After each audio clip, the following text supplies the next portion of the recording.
Hello, good morning to all.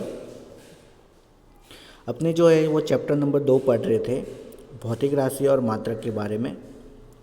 तो last time जो अपने ने पढ़ा था उसको एक बार देख लेते। तो लास्ट टाइम अपने ने सबसे पहले पढ़ा था भौतिक राशियों के बारे में, ठीक है। तो तुमको पता ही है कि भौतिक राशि इसको बोलते हैं जिसको मापा जा सकते, ठीक है। तो लंबाई, द्रव्यमान, समय, ताप, वेग जो है ये सब भौतिक राशि। इसमें से फिर एक दो तरीके की होती है। एक होती है मूल राशि। मूल राशि मतलब होता है वो अपने खुद पे ही निर्भर करती है, ठीक है ना, खुद पे ही निर्भर करती है, किसी अन्य पे निर्भर नहीं करती है। तो लंबाई, द्रव्यमान, समय, ताप और व्युत्पन्न राशियाँ जो होती है वो दूसरों पे निर्भर करती है, जैसे वेग है, त्वरण है, ठीक है। फिर मात्रक के बारे में पढ़ा था, अलग अलग तरह के जो मात्रक अपने यूज़ करते हैं फिजिक्स के अंदर, उसके अंदर, ठीक है। अब मूल मात्रक, मूल जो अपने ने लास्ट टाइम पढ़ा था 7 मूल मात्रक होते हैं, ठीक है। फिर अपने ने व्युत्पन्न मात्रक पढ़े थे अलग अलग तरह के। आज जो पढ़ेंगे अपने करेंगे पूरक मात्रक। पूरक मात्रक जो होते हैं वो दो होते हैं, समतल कोण और ठोस कोण। अब ये समतल कोण और ठोस कोण क्या होता है उसके बारे में अपने सबसे पहले समझ लेते हैं, क्योंकि ये वाला भाग जो है वो इम्पोर्टेंट है, ठीक है। तो समतल कोण और ठोस कोण क्या होता है इसके बारे में अपने यहाँ पे समझ लेते हैं, ठीक है। तो यहाँ पे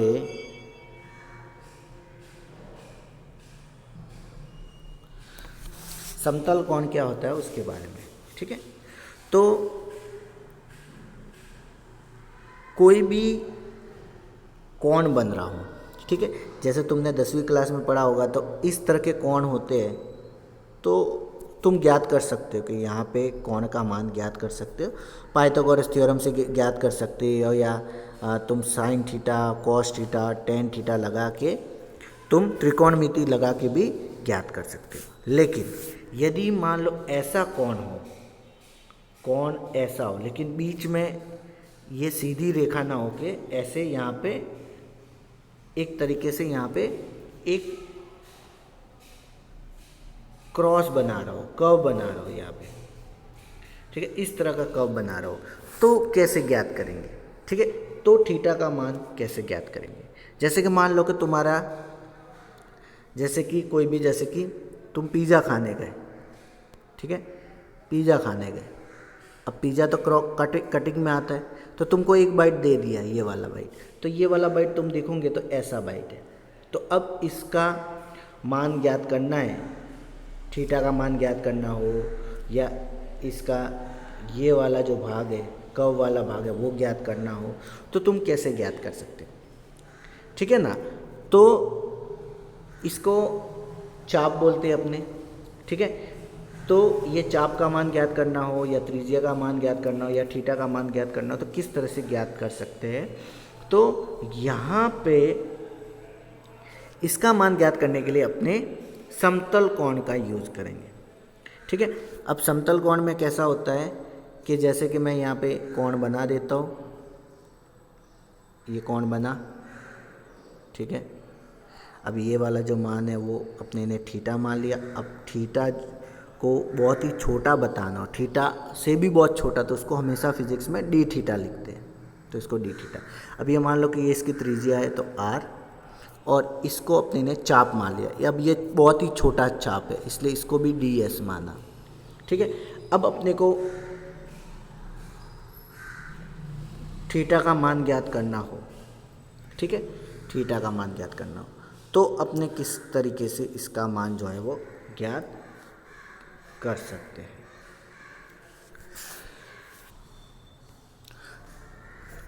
तो यहाँ पे जो है अपने को इसका मान ज्ञात करना है। तो देखो, तुमने 10वीं क्लास में एक सूत्र पढ़ा था, ठीक है, नहीं पढ़ा है तो अभी याद कर लेना, ठीक है। तो सूत्र था कि कोण बराबर चाप बटे में त्रिज्या, कोण बराबर चाप बटे में त्रिज्या। ये 10वीं क्लास में तुमने गणित के अंदर ये सूत्र पढ़ा हुआ है, यही सूत्र यहाँ पे लगाएंगे। अब देखो कोण, तो कोण यहाँ पे कितना है अपने ने माना है डी थीटा, चाप कितनी है डी एस, और त्रिज्या यहाँ पे कितनी है आर।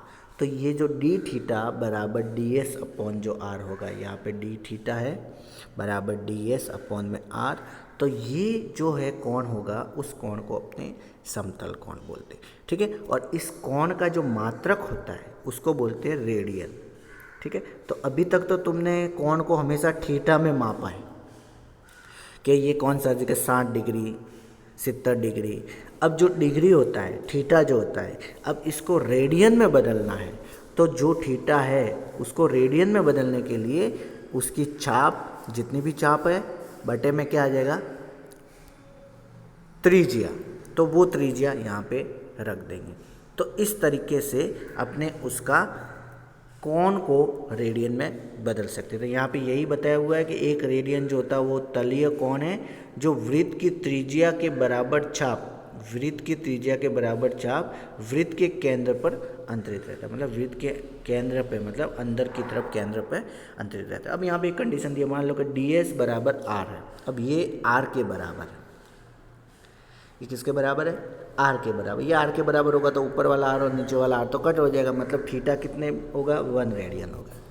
मतलब इसमें कहने का मतलब क्या है कि चाप और त्रिज्या दोनों के मान समान है, तो दोनों जो है ऊपर नीचे कट जाएगा, तो रेडियन जो होगा वो कितना होगा 1 रेडियन। इसीलिए यहाँ पे 1 रेडियन बोला है। 1 रेडियन कैसे ज्ञात कर सकते हैं। ठीक है, तो इसको समतल कोण बोलते हैं। इसी तरह दूसरा जो है वो ठोस कोण, जिसको स्टेडियन ज्ञात करना हो। स्टेडियन जो होता है वो 3 डायमेंशनल होता है। ठीक है, और रेडियन जो होता है वो नॉर्मली 2 डायमेंशनल होता है।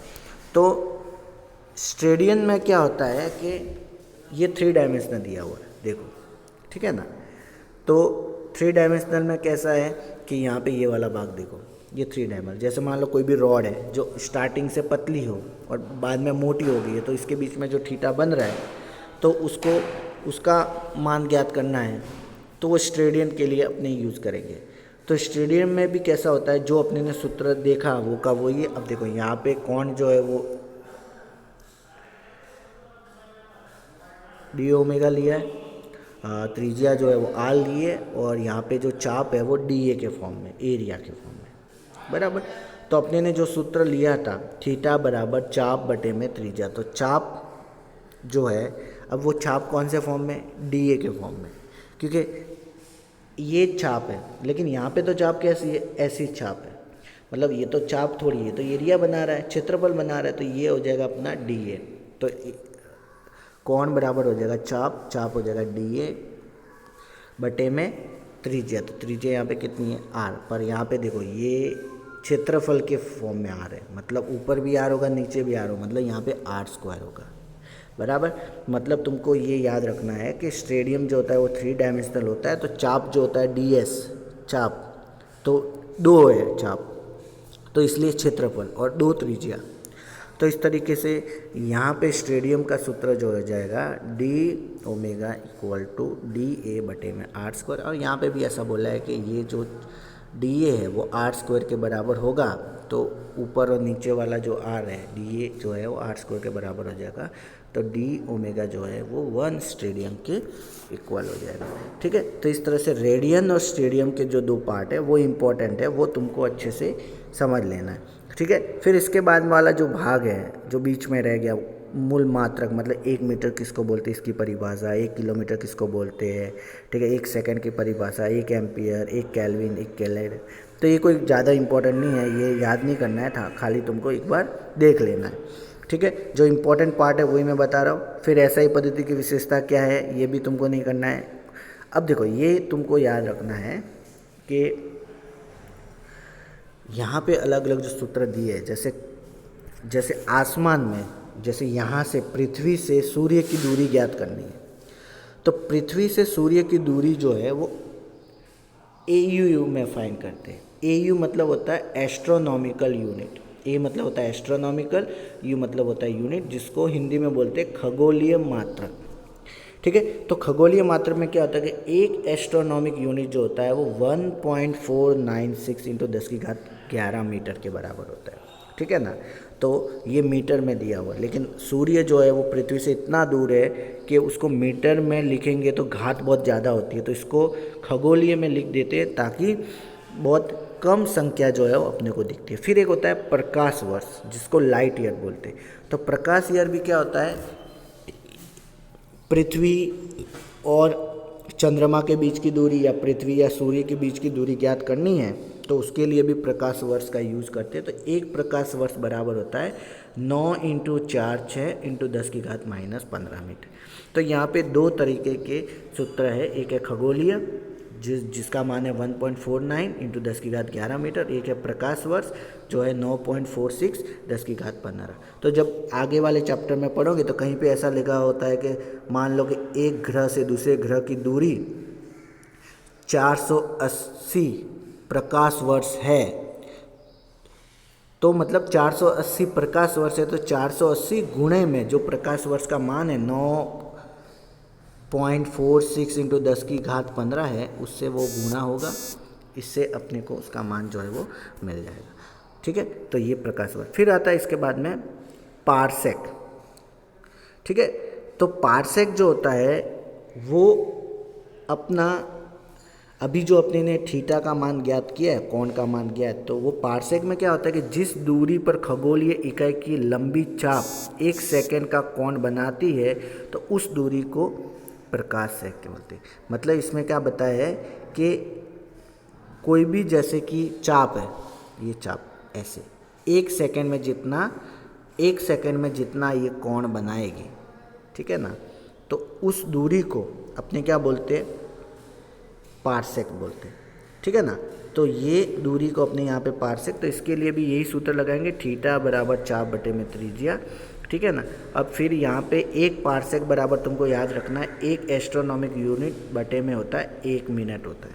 ठीक है, तो मिनट को अपने ने सेकंड में करेंगे, तो ये इतना खास नहीं है, पर ये जो जितनी भी मात्रक है, ये मात्रक जो है वो तुमको दिमाग में रखने हैं कि कहीं पे भी कोई भी जैसे कि माइक्रोन में दिया है तो उसको मीटर में कैसे बदल सकते हैं, नैनोमीटर में दिया तो मीटर में कैसे बदल सकते हैं, एस्ट्रोनॉम को दिया तो मीटर में कैसे बदल सकते हैं। तो ये सब बातें सब अलग अलग तरह के मात्रक है, तो ये मात्रक तुमको दिमाग में रखने। ठीक है ना, फिर समय का मात्रक जैसे सोलर डे, सौर दिवस। सौर दिवस मतलब होता है कि पृथ्वी जो है वो सूर्य के चारों तरफ एक घूर्णन गति करती है, एक चक्कर लगाती है, तो उसमें समय कितना लगता है, जितना समय लगेगा वो सौर दिवस के बराबर होगा। फिर नक्षत्र दिवस, नक्षत्र दिवस में भी क्या करता है कि पृथ्वी जो है वो अपनी एक्सिस पे घूर्णन गति करती है। ठीक है ना, तो घूर्णन गति करने में जो समय लगता है उसको नक्षत्र दिवस बोलते हैं। फिर है सोलर वर्ष। सोलर वर्ष में क्या होता है कि पृथ्वी जो है सूर्य के चारों तरफ एक चक्कर लगाती है पूरा, तो पूरा चक्कर लगाने में कितना समय लगता है, 365 दिन, तो एक सोलर वर्ष जो है वो 365 दिन के बराबर हो जाएगा, बराबर।